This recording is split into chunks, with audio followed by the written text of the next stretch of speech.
They show you the beautiful campus. They tell you about the history, the prestige. They show you the carrier dome. They warn you about the snow. They show you the dome again. They tell you about the 10 different colleges you can choose from, like Whitman, Newhouse, the I School, and all the rest. But they fail to mention that once you're admitted, your possibilities shrink drastically. They force high school kids to choose from over 200 majors within these 10 colleges, but they neglect to tell you just how pivotal that decision will prove to be. In high school, we are encouraged to try anything and everything. No one told us that once we got to college, our ability to explore would all but vanish. I found this out the hard way. So let me tell you my story. To put it simply, I made the wrong decision.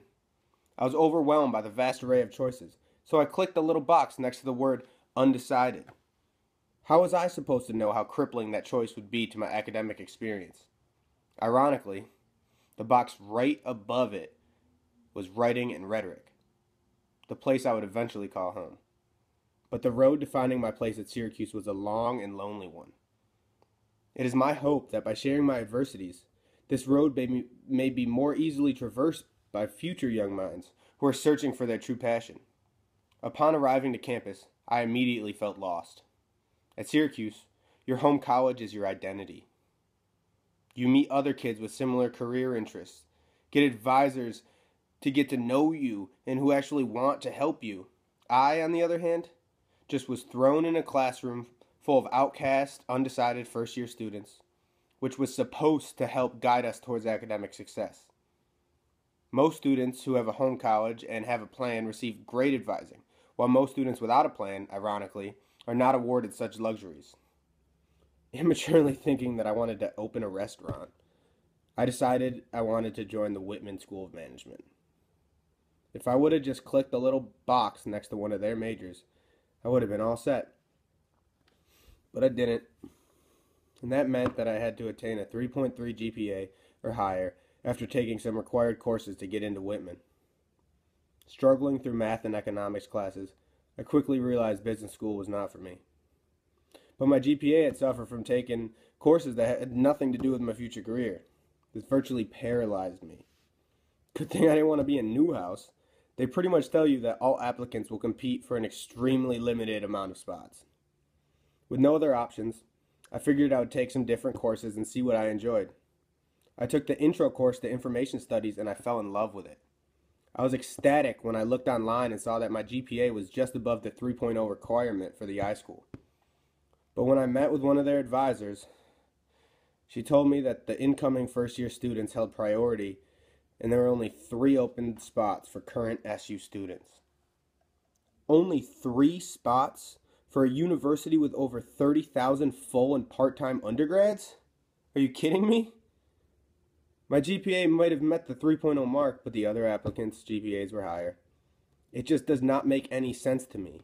How do faceless students who are in high school have priority over a second-year college student who has already given Syracuse over $60,000?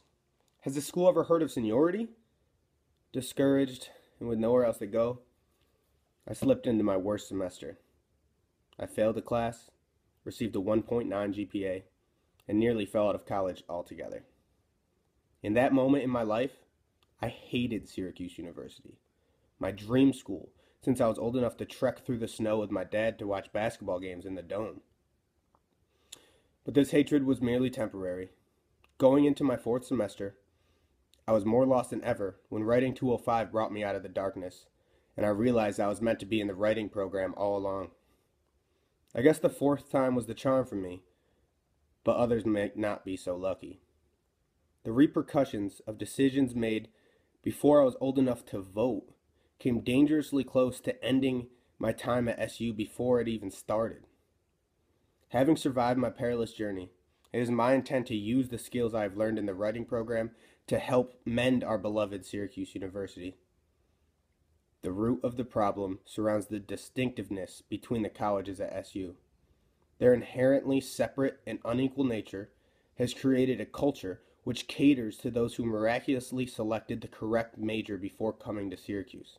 Moreover, the vagueness of the undecided designation and the current system of advising undecided students does not give them the chance to fully take advantage of all that Syracuse has to offer. Applying to SU was the easiest decision of my life. But the university college structure is apparently flawed.